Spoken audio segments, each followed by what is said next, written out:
Mesdames et messieurs, bienvenue à vous. Nous sommes très heureux de vous retrouver pour un nouveau numéro de votre émission Vox Live, cette émission qui décrypte l'actualité. Aujourd'hui, c'est focus sur le Mali. Suite à l'embuscade menée contre les forces armées maliennes le 25 juillet dernier, eh bien, de nombreuses réactions ont eu lieu. Des actions ont été menées et des rappels à l'ordre ont été effectués. Aujourd'hui, on va décortiquer tout cela avec nos invités du jour. Ils sont deux. Je vous demande d'accueillir avec moi sur le plateau Jacques Mounumbo-Koumba. Vous êtes ingénieur, géologue, analyste politique. Bienvenue à vous. Bonjour Aïssatou. On continue avec Armand Iré. Vous êtes journaliste. Bienvenue à vous. Bonjour Aïssatou, bonjour téléspectateurs de Vox Africa. C'est toujours un plaisir de vous recevoir ici sur le plateau de Vox Live. Merci. Alors comme vous le Moi savez, aussi, c'est avec plaisir que je suis souvent là. Alors comme vous le savez maintenant sur le plateau de Vox Live, on vous donne une carte blanche en début d'émission, mais cette fois-ci, on va vous la donner à la fin de l'émission si le temps nous le permet. On va commencer tout de suite parce que le sujet est important et voire très grave. Alors je vais quand même vous donner la parole et faire un tour de table. On le sait, donc le 25 juillet dernier, une embuscade a eu lieu contre les forces armées maliennes et ses alliés. Donc il y a eu des morts. Ensuite, il y a eu une réaction, bien sûr, de la part des forces maliennes avec donc, le Burkina Faso. Donc on va décortiquer tout ça tout au long de l'émission. Mais avant, rapide, peut-être vision rapide, lecture de la situation, Jacques. Ben, votre lecture. Oui, merci pour cette première prise de parole. Déjà, la première lecture que je peux faire, c'est que c'est une situation tout à fait difficile que le Mali est en train d'endurer aujourd'hui au nord de son pays. Parce qu'on voit très bien que les groupes terroristes sont des groupes effectivement qui ont déstabilisé le Sahel depuis, on va dire quoi, depuis 2011, lorsqu'il y a eu la chute du colonel Muammar Kadhafi. Et donc, depuis 2012, le Mali, effectivement, est toujours victime de ces attaques-là. Et on semblait peut-être croire que l'ennemi avait peut-être disparu ou encore l'ennemi avait été neutralisé. Mais c'est que l'ennemi, lorsque vous manquez un peu de vigilance, il revient toujours sur ses actions macabres. Donc aujourd'hui, nous sommes tout à fait... ça nous fait vraiment mal de voir que le Mali soit encore face à une telle situation. Et effectivement, on a vu que c'est l'Ukraine qui a vraiment dévoilé sa position, son implication dans cette affaire. Et la question qu'on se pose, c'est réellement l'Ukraine ou encore l'Ukraine est en train de mener une action militaire sous faux drapeau. Bon, voilà un peu la question qu'on va essayer de décortiquer le long de cette émission. Bien sûr, il y a énormément de questions quand on parle du Mali, quand on parle bien sûr du terrorisme, notamment au nord du Mali. Le Mali a pour objectif vraiment de récupérer la totalité de son territoire, 100% de son territoire. Et elle le dit, elle ne faillira pas. C'est-à-dire qu'il peut y avoir des obstacles, mais elle ira jusqu'au bout, et ça c'est important de le dire. En tout cas, ce sont les propos tenus par les forces armées maliennes, par les autorités maliennes. Monsieur Armand Iré. Le porte-parole du gouvernement malien, le colonel Abdoulaye Maïga, a parlé de récupérer l'intégrité des territoires maliens et de faire en sorte que le Mali s'installe, on va dire, convenablement dans ses frontières, occupe toutes ses frontières et mettre hors d'état de nuit les groupes terroristes et les rebelles de l'Azawad. Donc c'est un cri de cœur du gouvernement malien qui a été surpris, à mon avis, par ce qui est arrivé entre le 25 et le 27 juillet à Tinzaouaten, voilà, qui a été surpris, mais qui a aussi, aussitôt, on va dire quelques temps après, riposté. Et on parlera de tout ça dans le déroulé de cette émission. Totalement. Alors, cette attaque a surpris, vous l'avez dit plus tôt, Jacques, elle a surpris notamment par rapport à son ampleur. Aujourd'hui, on parle de rebelles, de coalitions rebelles, de groupes armés, de terroristes, mais des terroristes lourdement armés, bien équipés, bien organisés. Tout à fait. On s'étonne, on peut s'étonner. Oui, effectivement, ce qui s'est passé au nord du Mali, cette embuscade-là, voilà, ça a apporté beaucoup de dégâts, d'autant plus qu'on a vu les pertes humaines, que ce soit du côté du Mali, des soldats maliens, du côté aussi de leurs alliés, notamment la Russie. Et cela vraiment reste un peu préoccupant comme scénario. Mais la question qu'on peut se poser, c'est de savoir est-ce que, voilà, effectivement, ces terroristes-là, comment est-ce qu'ils font pour s'armer, comment ils font pour vivre, comment ils font pour se ravitailler. Voilà la véritable question qu'il faut se poser. Mais aujourd'hui, nous voyons aussi très bien qu'il y a quand même des forces exogènes qui sont impliquées dans cette affaire, d'autant plus qu'ils ont quand même fait des déclarations ouvertement aux yeux de tout le monde. Donc, il va falloir qu'on essaie un peu de bien comprendre la situation pour apporter des bonnes réponses. Effectivement, donc en tout cas, les questions sont posées. Vous les avez posées, Jacques. On va y répondre monde dans un instant, mais on avance tranquillement. Alors, oui, il y a eu cette attaque, donc pareil, je vous repose la question, donc, qui a étonné. Embuscade, on parle vraiment d'embuscade. Oui, c'est pas une attaque, c'est une embuscade. C'est-à-dire que c'est un piège qui a été tendu aux forces maliennes et ses alliés. Et donc, forcément... Oui, le bilan est assez lourd.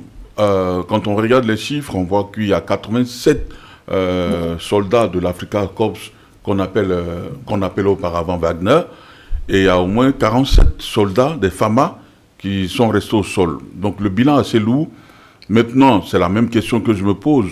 Où est-ce que les rebelles ont eu tous ces moyens pour pouvoir mener cette embuscade et la remporter, comme ils le disent dans tous leurs communiqués?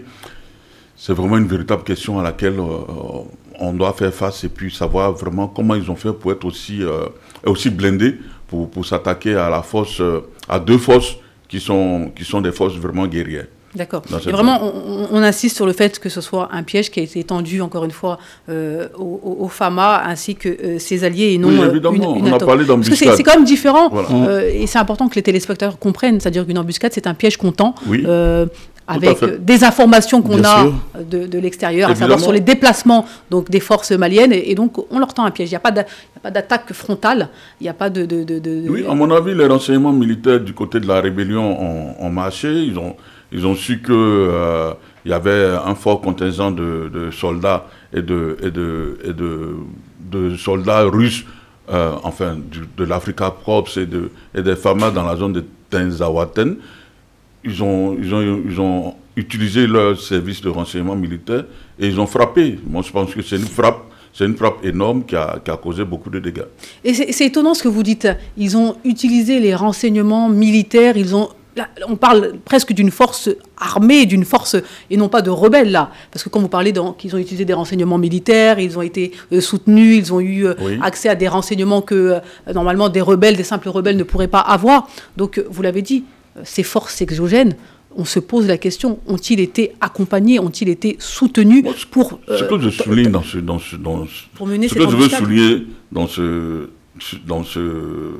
dans mon intervention, c'est de comprendre que c'est vrai que la France est partie du Mali, officiellement. Mais on se demande si, évidemment, la France est véritablement partie. Maintenant, on nous apprend qu'il y a une autre force qui a réagi de manière assez acerbe pour applaudir les dégâts qui ont été causés au niveau de l'armée de Africa Corps et des FAMA. Il faut dire qu'il faut véritablement voir comment tout ce monde-là a pu se mettre ensemble pour essayer comme je le répète, de faire cette frappe qui a causé énormément de tort au Mali. Vous faites allusion, bien sûr, à l'Ukraine. Hein. On commençait doucement à savoir, parce que l'Ukraine, aujourd'hui, dément, dit comme quoi elle n'a pas participé, etc., etc. Aucun problème. Nous, on va aller au fur et à mesure et on va prendre des éléments que nous avons pu recueillir. Là, le porte-parole du renseignement ukrainien, après l'attaque du 25 juillet, réagit. Donc, il dit clairement, les rebelles ont reçu les données nécessaires qui lui ont permis de mener à bien une opération contre les Russes, auteurs de crimes de guerre. Cela a été observé par le monde entier, bien entendu. Nous ne divulguerons pas les détails. Donc, voilà ce que Andriy Yuzov, donc porte-parole du service du renseignement militaire ukrainien, a dit juste après cette embuscade. Donc pour vous, c'est clair, il n'y a pas d'ambiguïté. Les Ukrainiens, l'Ukraine a participé à cette embuscade contre les forces maliennes? Bien sûr que oui. L'Ukraine ou un de ses alliés, à mon avis? Bien sûr que oui. En fait, il n'y a plus d'ambiguïté. Déjà, lorsque vous voyez la déclaration de porte-parole du renseignement de l'Ukraine qui a fait une telle déclaration, on peut comprendre très bien qu'effectivement l'Ukraine est impliquée. Donc déjà, il faut dire que si on reprend le narratif comme ça, on aura l'impression d'être plongé dans le narratif occidental qui voudrait que l'Ukraine puisse avoir toute la charge dans cette affaire. Alors que nous savons pertinemment que l'Ukraine n'a pas autant d'intérêt au niveau de l'Afrique. Et cela ne peut profiter, en fait, ces actions-là ne peuvent profiter qu'à des gens qui ont des intérêts au niveau de l'Afrique, notamment le bloc otanien. C'est pour ça que je voudrais tout simplement dire que déjà l'Ukraine aujourd'hui est un pays qui est vraiment en pleine crise. Il ne faut pas oublier que depuis 2022, il y a un conflit qui oppose l'Ukraine à la Russie. Et on voit très bien que l'Ukraine est sous perfusion, d'autant plus que la Russie ne fait que gagner ses territoires. Et donc, l'Ukraine n'a pas la moyenne de sa politique. Et je ne vois pas l'Ukraine vraiment en tant que telle puisse mener des actions hors de son pays pour pouvoir attaquer encore un autre pays, d'autant plus qu'elle-même, lui-même, il a besoin d'aide. Donc je me dis qu'aujourd'hui, en fait, c'est une opération militaire, c'est une embuscade qui est menée sous faux drapeau. Je me dis que ceux qui sont derrière, ce sont effectivement ceux-là qui avaient d'abord mené des actions dans le Sahel depuis 2012 jusqu'à au moins 2021-2022. Donc pour vous, l'Ukraine est un exécutant. C'est-à-dire que c'est le drapeau qu'on a utilisé pour, entre guillemets... Je dis l'Ukraine est un porte-parole, on va dire en sous-marin, comme on a l'habitude de le dire. Il y a eu des exécutants, il y a eu des puissances étrangères qui ont travaillé au Sahel en pensant aider l'armée malienne, mais à la longue, l'armée malienne elle-même a vu que ce n'était pas vraiment des forces qui les aidaient. Donc, ils ont fait partie de ces forces-là. Est-ce que ces forces sont vraiment parties? C'est ça la question. Il faut se demander si ces forces sont vraiment parties. Est-ce que ce n'est pas ces forces-là qui utilisent aujourd'hui l'Ukraine dans cette bataille pour être leur porte-parole dans ce qui arrive?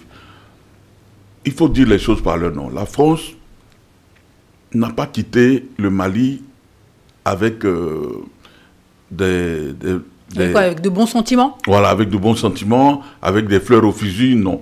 La France est partie énervée et avait même... Je me rappelle qu'il y a un responsable malien qui disait quand on veut prendre Kigali, on nous a dit non, ne franchissez pas ce territoire, c'est nous qui le gérons. Donc la France gérait un territoire malien. Donc vous considérez que la France a des ressentiments et qu'elle aurait utilisé donc l'Ukraine pour, entre guillemets, pour continuer ses actions L'Ukraine n'a aucun intérêt à agir ou à réagir au niveau du Mali. Peut-être que l'Ukraine veut tout simplement s'attaquer à la Russie. En tout cas, ouvrir un deuxième front. C'est la question qu'on se pose. Ils ont tellement à faire au niveau de Kiev et des autres villes. Peut-être qu'ils se disent qu'ils vont réussir à combattre la Russie sur le territoire africain. Quelques soldats, ou quelques soldats, ils vont réagir de cette manière. Je pose la question. La situation ne se présente pas comme ça. En fait, l'Ukraine n'a pas à s'opposer au niveau de la Russie en Afrique. Parce que, comme je l'ai dit tantôt, l'Ukraine n'a pas la politique de ses moyens.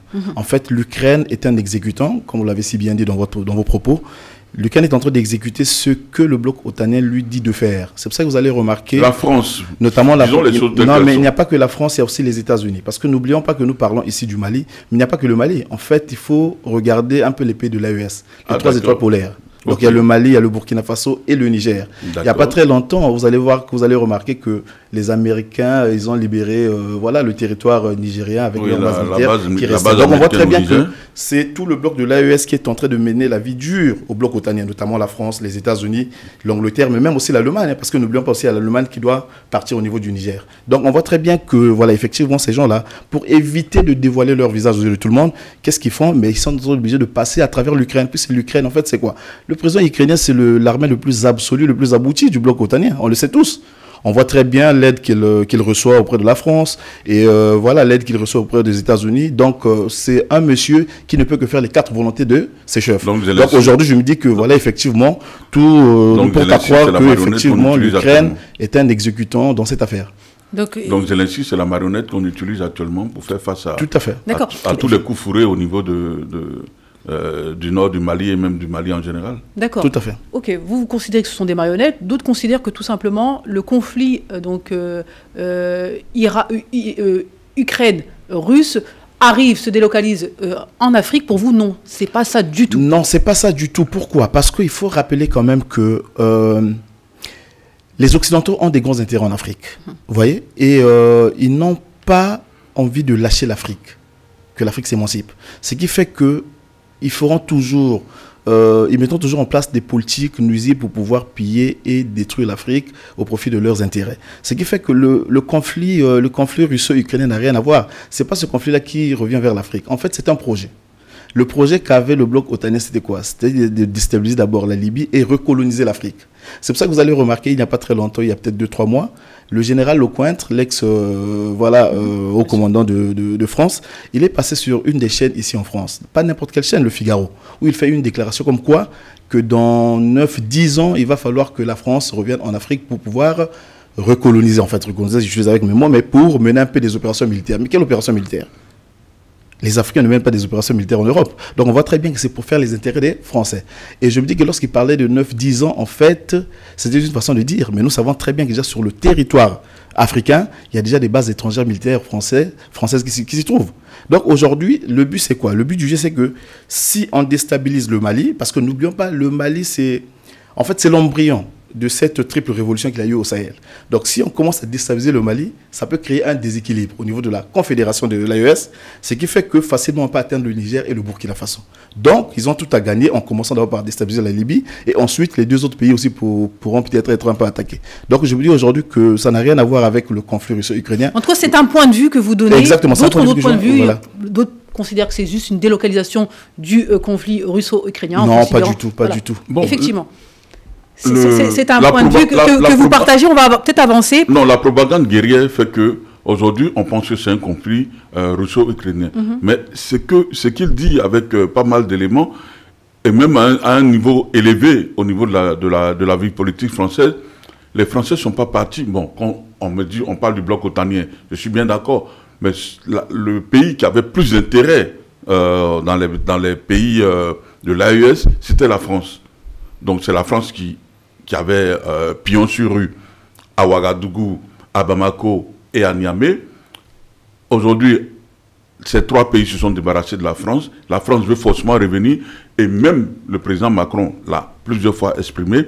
Il a même dit à un certain moment donné que la France n'a pas su se maintenir dans ces pays-là et qu'il va falloir faire de telle sorte qu'on puisse écarter ceux qui ont pris la place de la France au niveau de ces pays-là. En tout cas, le Mali n'a pas visé directement la France, les États-Unis, l'Allemagne, l'Angleterre, etc. Évidemment. Le Mali a visé l'Ukraine en rompant les relations diplomatiques avec l'Ukraine. D'ailleurs, il n'y a pas que le Mali, il y a d'autres pays aussi, effectivement. Oui, il y a le Niger. Il y a le Niger aussi qui a rompu ses relations diplomatiques avec l'Ukraine.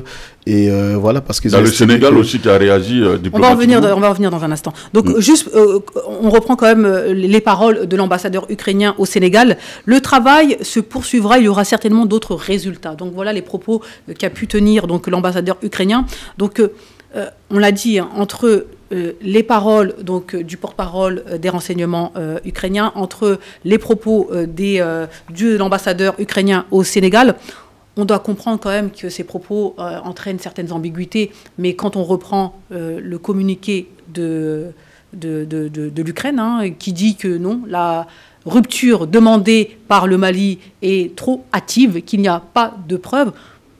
Comment vous expliquez cela? C'est-à-dire que c'est quand même étonnant, c'est-à-dire que les propos sont donnés, les informations ont été quand même mises, c'est-à-dire que les propos du porte-parole ainsi que de l'ambassadeur ont été mis sur les réseaux sociaux, ont été mis même sur le site, des sites officiels des autorités ukrainiennes, mais néanmoins... Mais qui ont été retirés. Qui ont été retirés assez rapidement, mais néanmoins, l'Ukraine tient sa position en disant non, nous au contraire, on est là pour la souveraineté des peuples, on est pour l'intégrité territoriale de tous les pays, on n'a jamais été ennemis du Mali, bien au contraire, on est amis de l'Afrique. C'est quand même étonnant, il y a un décalage. En fait, il y a vraiment un décalage, il y a vraiment une ambiguïté profonde, mais c'est aussi une question de mépris. C'est-à-dire que vous allez remarquer, ces pays-là ont vraiment du mépris envers les pays africains, tout simplement parce qu'on est faible.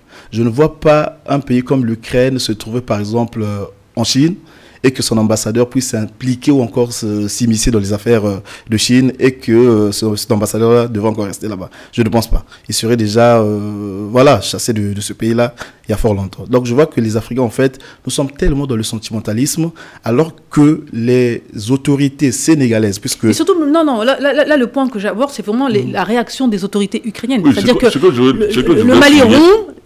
L'Ukraine réagit avec un communiqué en disant que non, le Mali a agi trop hâtivement, le Mali n'a aucune preuve concernant l'ingérence de l'Ukraine, le Mali, entre guillemets, va regretter, entre guillemets, hein, bien sûr, cette rupture, que, au contraire, l'Ukraine est l'ami des Maliens et des Africains. C'est selon ce que des officiels ukrainiens ont dit. Bien sûr, c'est ça qui est étonnant. Et des officiels à un certain niveau assez élevé. Tout à fait. On a le porte-parole du renseignement militaire ukrainien qui pavoise, qui dit que les rebelles ont usé de renseignements qu'on leur a fournis pour qu'ils fassent l'embuscade. On est d'accord avec? Bien sûr, ça a été dit. Ensuite, Yuri Pirovarov, l'ambassadeur, renchérit en postant même le discours de son de son porte-parole militaire, et dit que les choses vont se faire et que il y aura d'autres résultats à venir, etc. Mais ce n'est pas non seulement une ingérence, c'est une complicité. Bien sûr. Mais néanmoins, l'Ukraine réagit en disant non. C'est ce qu'on dit. L'Ukraine réagit de manière officielle en disant non, que le Mali a très vite appelé sur la table.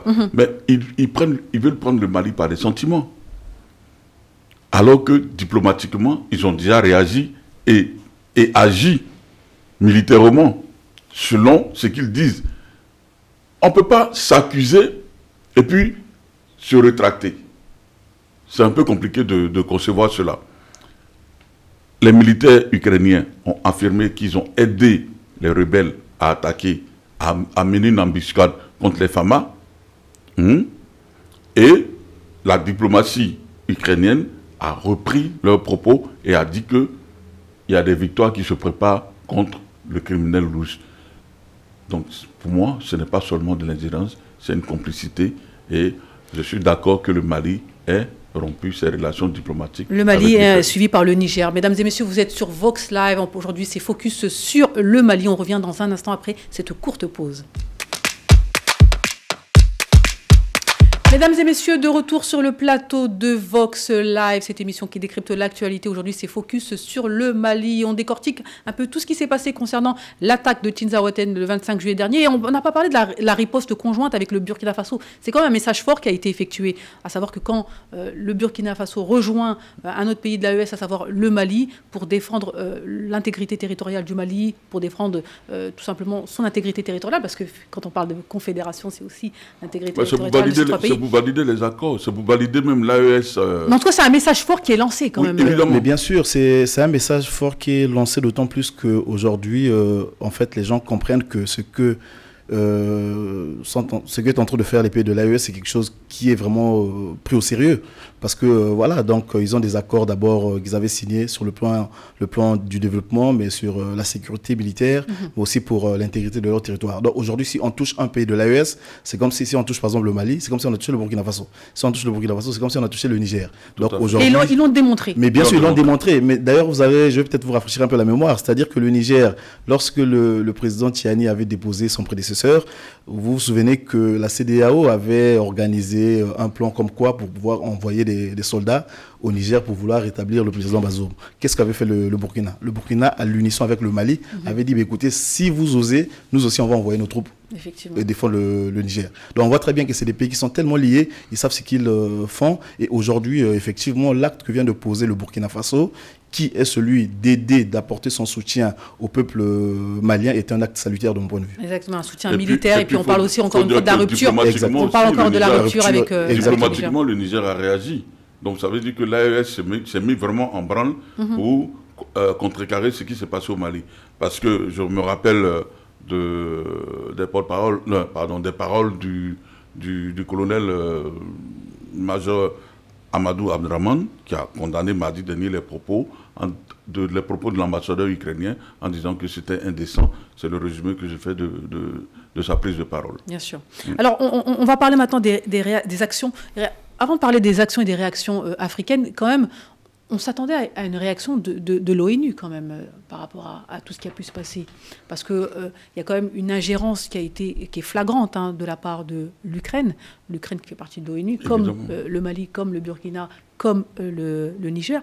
On s'attendait quand même à des réactions en dehors de l'Afrique. Mais finalement... De l'ONU, même de l'OTAN aussi. Oui, bien sûr. On attendait toutes les réactions. Mais je vois qu'il y a un silence radio, et c'est un silence radio assez plat. Sachant que dans le communiqué même, donc le colonel Maïga le disait, il interpellait même l'ONU en disant, attention, regardez, il y a une ingérence qui est flagrante, réagissez. On attend vos réactions. Mais justement, en fait, l'ONU ne peut rien faire. Pourquoi? Parce que vous allez remarquer que, comme je l'ai dit tantôt, l'Ukraine est soutenue par le bloc de l'OTAN. Et nous savons très bien que l'OTAN est chapeautée par les Américains.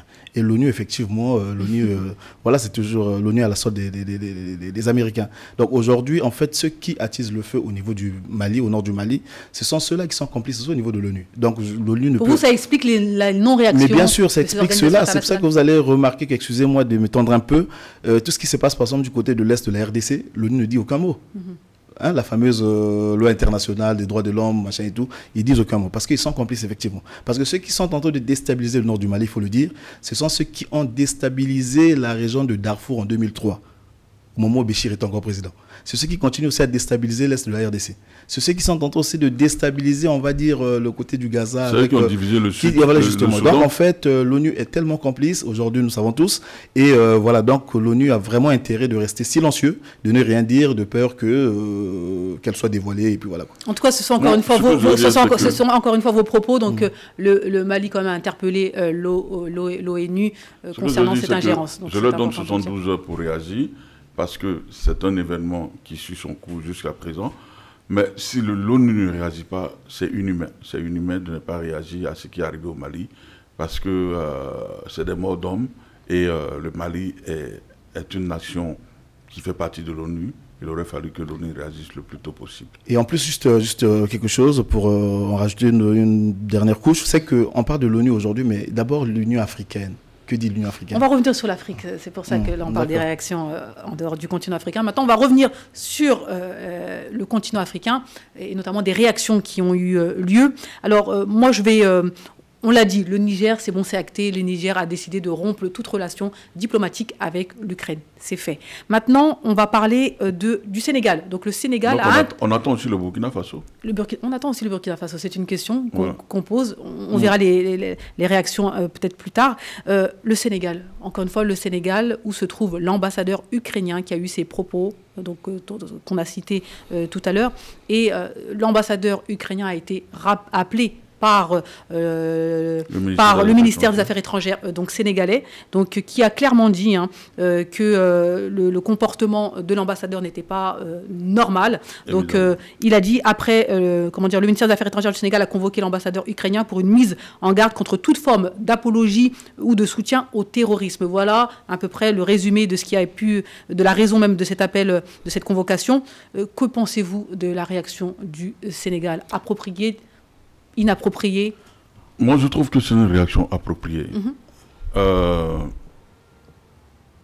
Le diplomate ukrainien s'est ingéré dans une affaire qui, principalement, ne concerne pas son pays. Il s'est fait complice du terrorisme.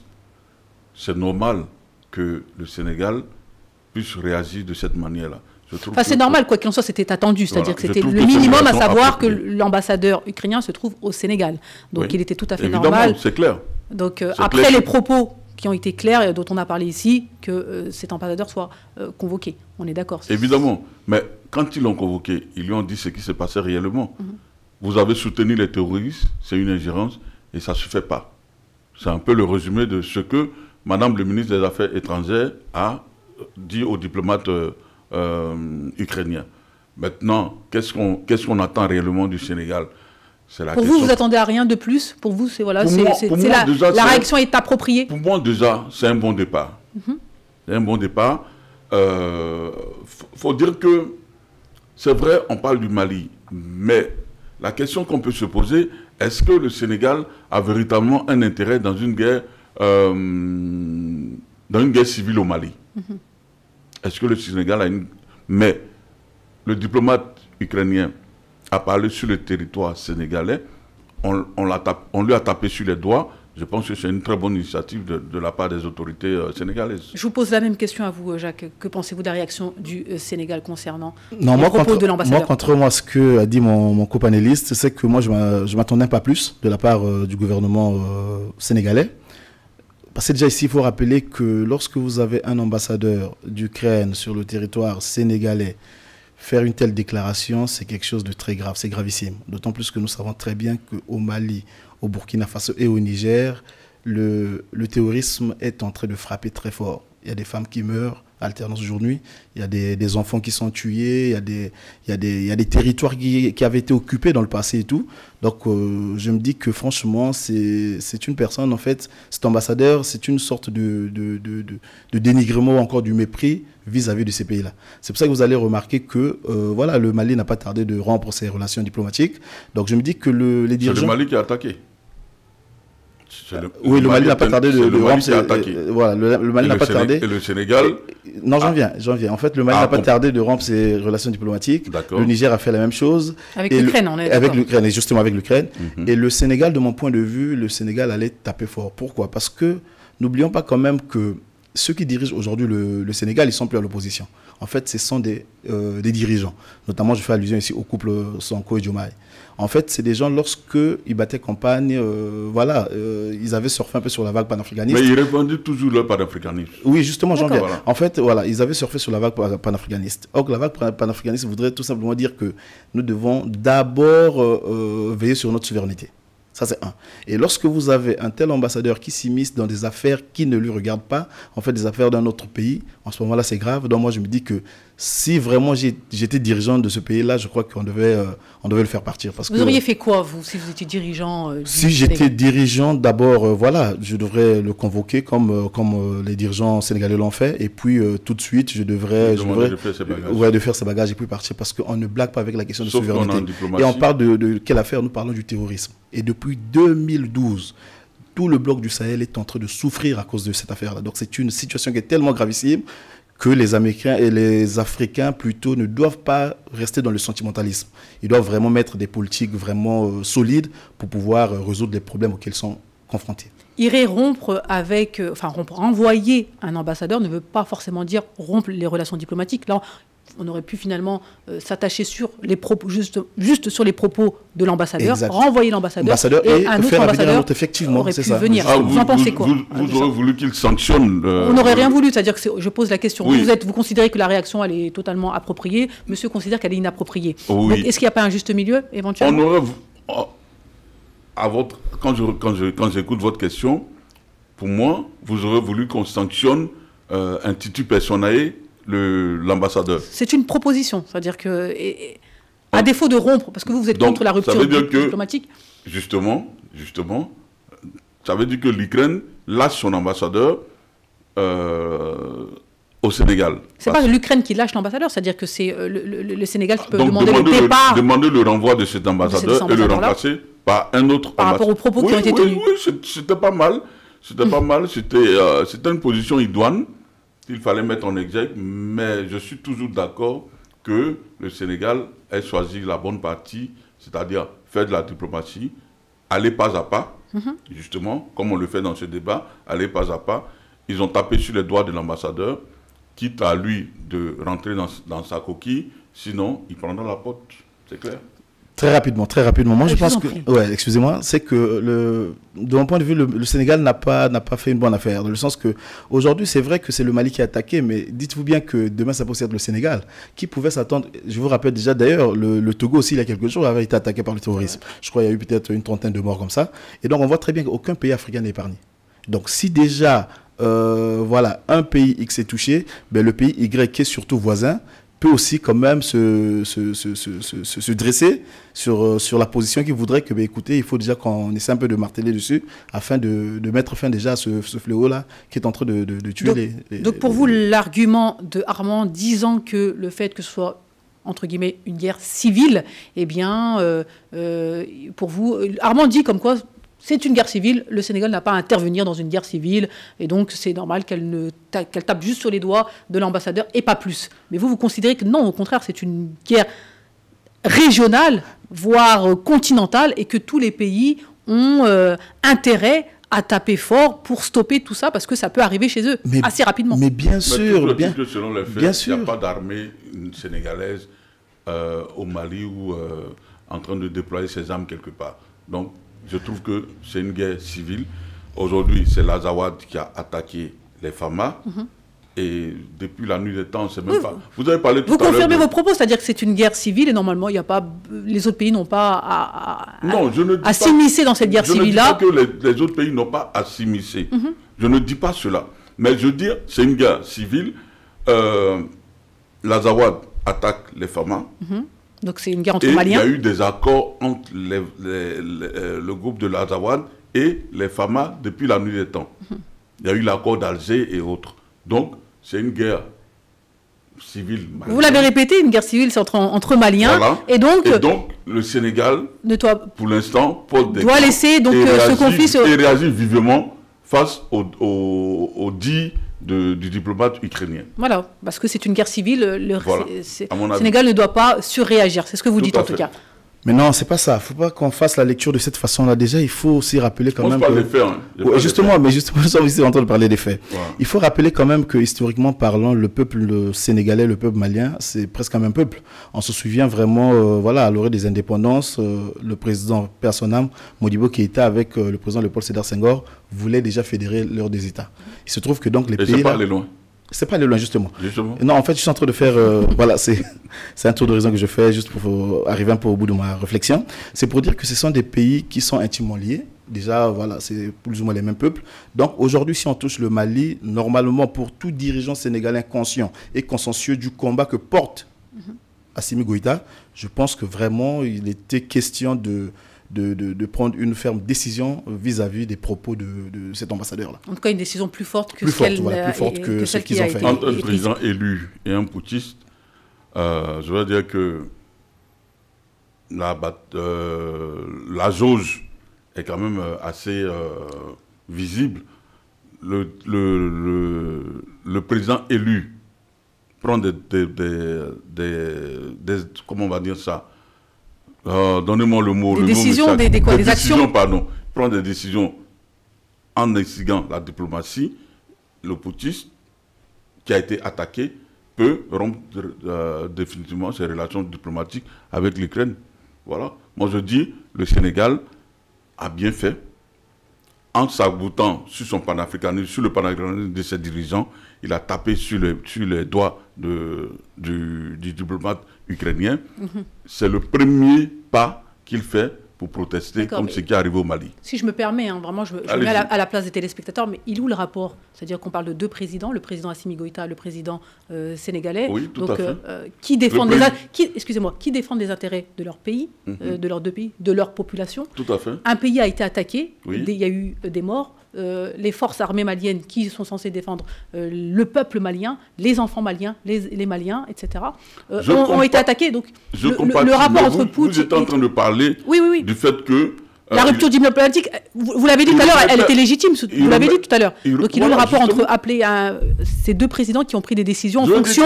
Je veux dire que entre un militaire, parce que l'Ukraine a affirmé qu'il a participé à l'attaque du Mali, mais automatiquement, à moins de 48 heures... Il y a une rupture. Mais il est où le rapport qu'il soit militaire, que le président malien soit militaire ou pas? C'est tout simplement un président qui prend une décision par rapport à ce qu'on lui a fait. C'est vous qui le dites. Mais c'est vous qui l'avez dit tout à l'heure, monsieur. Moi, je suis modératrice. Je reprends juste vos propos. Je reprends vos propos, monsieur. Vous avez justifié que c'était tout à fait normal. Moi, ce que je veux dire, c'est que c'est un militaire, et souvent les militaires ont la capacité ou bien le pouvoir de régler automatiquement leurs problèmes. Il y a un président élu du côté du Sénégal qui, lui, use de la voie diplomatique pour pouvoir régler un problème qui concerne son voisin. D'accord, donc si je vais dans votre raisonnement, si le Sénégal avait été attaqué, le Sénégal n'aurait pas eu la même réaction que le président militaire malien? Si le Sénégal... Non, moi je pense que... Ce que je veux dire, c'est quoi? Quand je dis militaire, ça dépend de la force de réaction des deux individus. Non, c'est pour ça que je vous pose la question. Voilà. Ça dépend de la force de réaction des deux individus. On va essayer d'avancer dans le débat, mais la question elle est très claire. On voit un putschiste, un militaire, comme on n'aime pas parler de...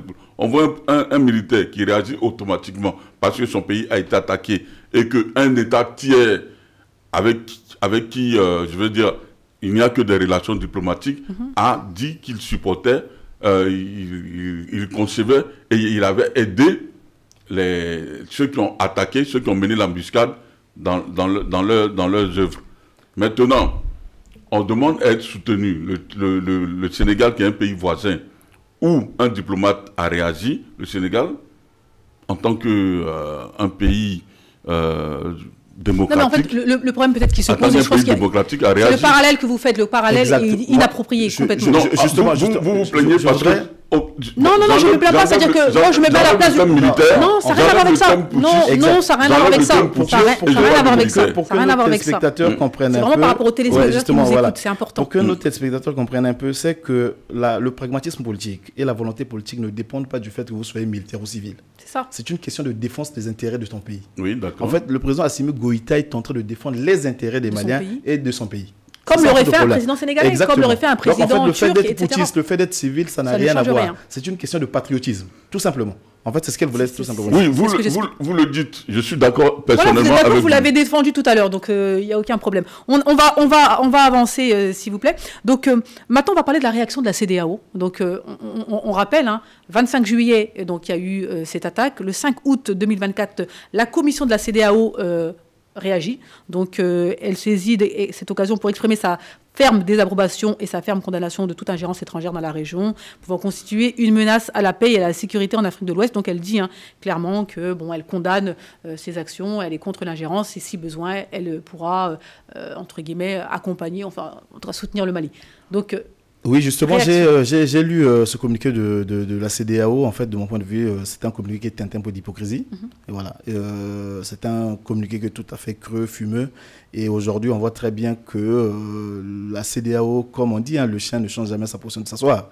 En fait, la CEDEAO est toujours dans cette duplicité-là qui voudrait faire semblant pour faire comprendre aux gens que bon, elle soutient l'épée de l'AES, or qu'au fond, c'est elle vraiment qui veut vraiment les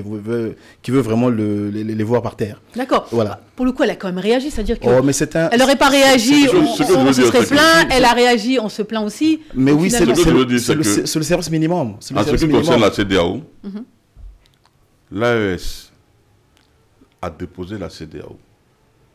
OK? Donc, dans un langage typiquement ivoirien, on va dire l'AES a enlevé le caleçon de la CEDEAO. Maintenant, si la CEDEAO veut reporter son caleçon, mais ça ne l'engage qu'elle seule. Mais ça n'engage aucun pays de l'AES, en fait. Sûr. C'est une entité régionale. Elle a pondu un communiqué parce qu'il s'agit d'un pays... membre de la CEDEAO, de la sous-région, membre de la CEDEAO, ex-membre de la CEDEAO, membre de la CEDEAO jusqu'à janvier 2025. C'est une année de... Voilà. Exactement. Bon, donc, elle a réagi, mais pour moi, c'est arrangé à la Saint-Glinglin, quoi. On s'en fout. Pour vous, il n'y a aucun impact. Oui, mais pourquoi elle se devait de réagir? Puisque oui, elle se devait de réagir. C'est pour ça que j'ai dit c'est un service minimum. Voilà. Donc, si vous regardez bien le communiqué, en fait, la CEDEAO n'a pas nommé les assaillants. C'est un communiqué qui est creux. Évidemment. Voilà. Donc, aujourd'hui, on comprend très bien la position de la CEDEAO et donc nous donnons raison au pays de l'AES du fait qu'ils avaient pris une décision à l'unisson de pouvoir quitter cette organisation-là. D'accord. Pour le coup, qu'auriez-vous fait si vous étiez de la CEDEAO? Qu'auriez-vous, poussé la CEDEAO à faire pour éventuellement retrouver un peu ils vont te dire cette notoriété qu'elle souhaite avoir? Ils vont te dire, comme à mon image, que c'est une guerre civile malienne. Et dans une guerre civile, on ne prend pas de position. On essaie de séparer. Mais ils ont pris une position quand même. Ils parlent d'ingérence, ils parlent de... ils condamnent. Peut-être qu'ils parlent de... Comment on va dire ça? De l'Ukraine. Pour le coup, c'est une grosse prise de position, voilà. Quand même. C'est-à-dire que si la CEDEAO parle de l'Ukraine, c'est qu'elle a vraiment pris position pour le Mali et reconnaît finalement ce que, mais vous savez, dit le Mali. Pourquoi est-ce que je parle de l'hypocrisie de la CEDEAO? Il est toujours important de revisiter un peu l'histoire. En 2012, lorsque le président Macky Sall avait été investi au pouvoir, il y a la CEDEAO qui avait organisé une force d'attente pour le Mali de 3000 hommes. Et ça a été dit par le Premier ministre Choguel Maïga. Et cette force d'attente n'avait jamais mis pied au Mali. Vous voyez un peu? Donc, on se pose la question, mais est-ce que la CEDEAO, dans cette approche-là, elle est franche, elle est sincère? Est-ce qu'elle est, elle est dans une posture qui voudrait vraiment donner un coup de main au pays de l'AES? Je ne pense pas. Donc, la CEDEAO est dans une position qui voudrait tout simplement dire que, écoutez, elle n'est pas d'abord souveraine, parce qu'il faut dire que la CEDEAO est vraiment la solde de grandes puissances qui veulent manipuler l'Afrique, tout simplement. D'accord. Alors, je vous pose la question. On voit le sentiment que vous avez envers la CEDEAO. Non, ce n'est pas une question de sentiment, c'est une question d'objectivité. Bien sûr, bien sûr. En tout cas, comment vous considérez la CEDEAO? C'est par les faits, d'ailleurs. Qu'aurait pu faire la CEDEAO pour finalement un peu s'élever sur la scène internationale. Alors, qu'aurait pu faire la CEDEAO? La CEDEAO aurait... D'abord, la CEDEAO a besoin d'une refonte totale. On est d'accord. Moi, je parle vraiment, soyons concrets. Il y a eu une attaque le 25 juillet. La CEDEAO a réagi le 5 août via un communiqué. Qu'aurait pu faire la CEDEAO pour finalement marquer le coup et dire « je suis présente, je suis panafricaine et je défends les Africains ». Concrètement, la CEDEAO aurait mis en place une force qui devrait donc accompagner le peuple malien pour faire une sorte de riposte vis-à-vis des agresseurs. C'est clair, c'est net et c'est précis. Vous êtes d'accord avec ça?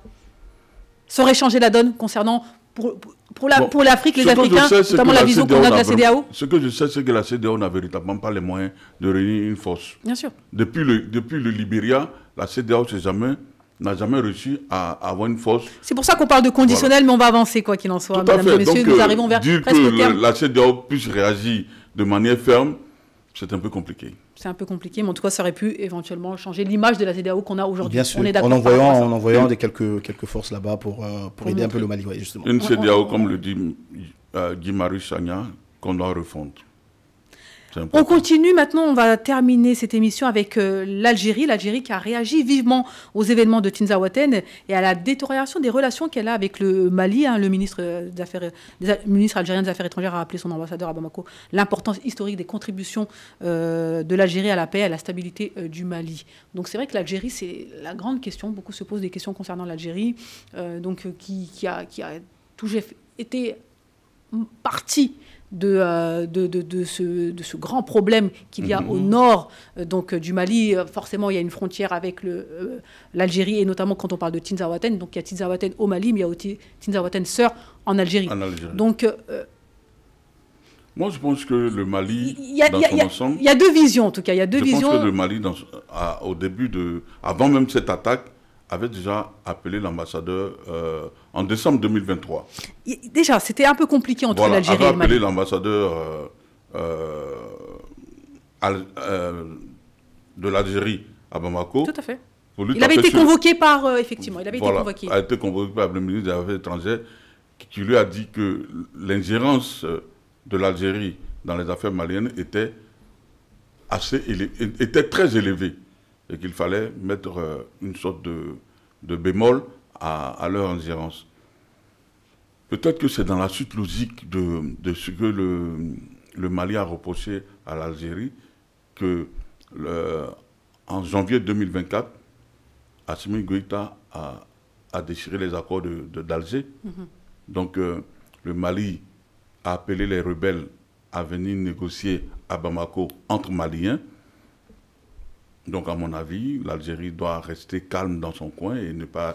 Elle ne peut pas en fait rester calme, voilà. Elle ne devrait pas en fait rester calme dans son coin, parce que l'Algérie fait partie même de la solution. Et peut-être l'Algérie fait partie de la solution. Devrait faire partie de la solution. Devrait faire partie. Mais bien sûr, voilà. L'Algérie n'a pas à rester calme. Pourquoi? Parce qu'en fait, vous allez remarquer, vous l'avez si bien dit déjà, en fait, lorsqu'on regarde le Mali... Quand je dis calme, c'est les pratiques qu'elle utilise souvent pour s'ingérer dans le conflit malien. Lorsqu'on regarde la carte géographique du Mali très rapidement, c'est qu'au nord, vous avez l'Algérie.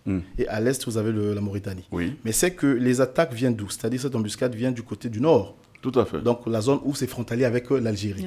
Et nous savons très bien que l'Algérie est une grande puissance. L'Algérie gère bien son renseignement. Et on ne peut pas expliquer comment est-ce que ces gens-là sont en train d'opérer au nord du Mali sans que le gouvernement malien, le gouvernement algérien ne soit au courant. Donc il y a de quoi se poser la question. C'est vrai qu'on ne détient aucune vérité, nous n'avons pas encore des faits peut-être probants, mais il y a quand même quelques éléments qui peuvent nous pousser à comprendre que l'Algérie devrait être dans une posture quand même un peu ambiguë. Vous dites qu'on est dans le désert, peut-être que l'Algérie ne contrôle pas son désert. Oui. On n'a pas les yeux sur son désert. À mon avis, l'Algérie va vous reconnaître qu'on est dans le désert et qu'elle n'a pas une maîtrise absolue de la situation géographique. Mais il faut dire que l'Algérie est une puissance. Moi, je lui demande donc de se calmer et de ne pas interférer dans ce qui se passe au Mali. Si elle veut régler le conflit malien, comme elle a fait pendant les accords d'Alger, qu'elle s'impose pour gérer le conflit malien, mais pas qu'elle instigue, qu'elle use de manière, on va dire, hypocrite pour pouvoir mettre en mal le régime de Bamako. En tout cas, c'est vrai que tout le monde, beaucoup, appellent à une clarification de la position de l'Algérie. Bien sûr, l'Algérie devrait clarifier sa position. Parce que, en fait, c'est la clé même de cette embuscade-là. Une fois qu'on aura su la véritable position de l'Algérie, ben, ça va aussi permettre aux dirigeants de Bamako de comprendre un peu comment s'y prendre avec ces gens-là. Parce que là, l'Algérie ne dit rien. Pour le coup, clarification théorique, c'est fait. Donc l'Algérie insiste sur le fait il faut aller sur les faits. Elle n'est pas sur la gérance, au contraire, elle est pour l'intégrité du Mali. Maintenant, il faut aller sur les faits, sur le terrain. Exactement, c'est ça. Sauf que l'accord de Bamako, sauf que l'accord d'Alger n'existe plus et qu'il faut laisser les Maliens régler eux-mêmes leurs problèmes. Voilà. Mais le problème, c'est que c'est dit et redit par de nombreux experts, c'est-à-dire que la question malienne ne pourra pas être réglée sans les pays frontaliers. Ce n'est pas possible de régler cette question-là sans l'Algérie, par exemple. Justement, parce que l'Algérie, comme je l'ai dit, en fait, ça reste la clé de cette agression-là. Donc, je me dis qu'aujourd'hui, l'Algérie doit passer sur les faits. Si l'Algérie dit théoriquement qu'elle n'est pas impliquée, ben, sur les faits, qu'est-ce qu'il faut faire? Ben, l'Algérie doit mettre des moyens en place pour chasser ceux qui sont en train de foutre la pagaille de ce côté-là. Excusez-moi du terme. C'est aussi simple que ça.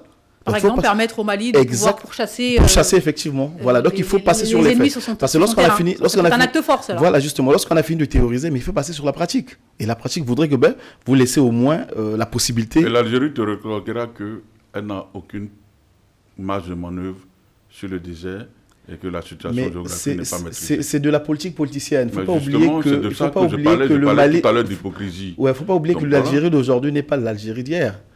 L'Algérie d'aujourd'hui, c'est une Algérie qui a complètement changé de vision politique. C'était quoi l'Algérie d'hier? L'Algérie d'hier, c'était une Algérie panafricaniste. L'Algérie que Modibo Keïta, père son âme, avait donné un coup de main pour que ce pays-là puisse avoir son indépendance. Et c'était une terre d'accueil pour les grands panafricanistes. Mais bien sûr, mais puisque le Mali a beaucoup aidé même l'Algérie. Pourquoi? Parce qu'en fait, le Mali était considéré comme une base arrière. Et l'Algérie servait de parapluie à beaucoup des pays africains, notamment le Cameroun, le Mali, etc. Donc on voit très bien que l'Algérie d'hier, excusez-moi, c'était une Algérie panafricaniste. Mais depuis les années 90 jusqu'à l'arrivée de Bouteflika, en fait, c'est une Algérie qui a complètement changé de vision politique. Et aujourd'hui, exactement, on peut dire plus ou moins. Et on voit ça à travers les faits. Donc voilà, la question se pose, mais est-ce que ces gens-là ont oublié leur mémoire historique? Parce qu'il faut toujours ressasser l'histoire. C'est très important. Lorsqu'on revoit un peu l'histoire, ça nous permet de gérer le présent afin de nous projeter dans le futur. Bien sûr. En tout cas, l'Algérie a vraiment réagi.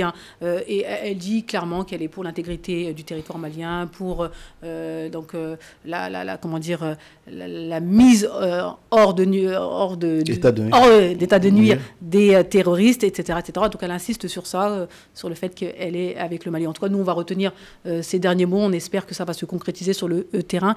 Voilà, mesdames et messieurs, nous sommes au terme de cette émission. Voilà, le temps passe très très vite. On essaie d'accélérer à la fin.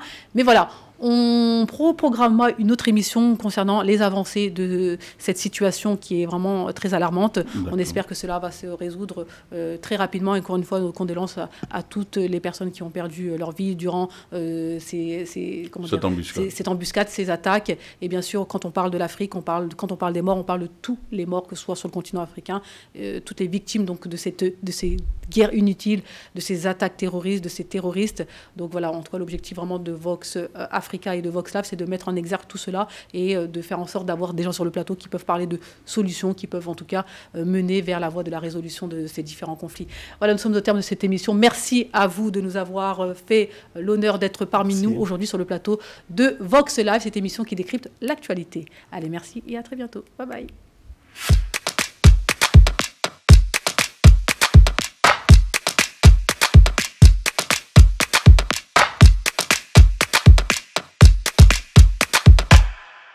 Vox Africa.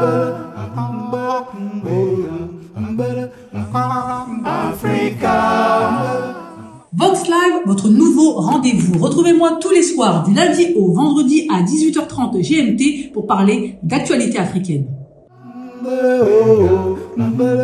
Vox Africa.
Vox Africa, la voix d'une Afrique fière. Waouh, c'est magnifique ce que tu fais. Moi, non, c'est rien du tout, hein, tout le monde peut le faire. Hein. Vous avez remarqué, c'est le syndrome de l'imposteur. Hello à tous, bienvenue dans Aïssatou vous dit presque tout sur tout. Le syndrome de l'imposteur est considéré comme un trouble psychologique qui touche de nombreuses personnes à différents niveaux de leur vie. Il se caractérise par un sentiment constant de ne pas être à la hauteur malgré des réalisations importantes et reconnues. Les personnes atteintes de ce syndrome ont souvent l'impression de ne pas mériter leur succès et de ne pas être à la hauteur de leurs responsabilités. Ce syndrome peut se manifester de différentes manières, comme la peur constante d'être démasqué, la culpabilité constante liée au succès et l'incapacité de reconnaître les accomplissements personnels. Les personnes atteintes de ce syndrome peuvent également avoir tendance à minimiser leur succès, à ne pas se féliciter pour leur réalisation et à attribuer leur succès à la chance plutôt qu'à leurs propres compétences. Le syndrome de l'imposteur peut avoir des répercussions importantes sur la vie personnelle et professionnelle de quelqu'un. Il peut entraîner de la dépression, de l'anxiété, de la culpabilité et peut même dissuader les personnes atteintes de poursuivre de nouvelles opportunités. Heureusement, il existe des moyens de traiter le syndrome de l'imposteur, tels que la thérapie cognitivo-comportementale, la thérapie de groupe ou encore la méditation. Il est également important de travailler sur sa propre estime de soi, d'apprendre à reconnaître ses accomplissements et de les célébrer. Enfin, il est important de comprendre que le syndrome de l'imposteur est un trouble très courant et que de nombreuses personnes talentueuses et de personnes célèbres sont mondialement touchées par ce syndrome. Ce qu'il faut retenir, c'est qu'en reconnaissant et en travaillant sur le syndrome de l'imposteur, nous pouvons améliorer notre bien-être et notre réussite personnelle et bien sûr professionnelle. Voilà mesdames et messieurs, c'est terminé pour aujourd'hui. À très bientôt pour un nouveau numéro. Bye bye.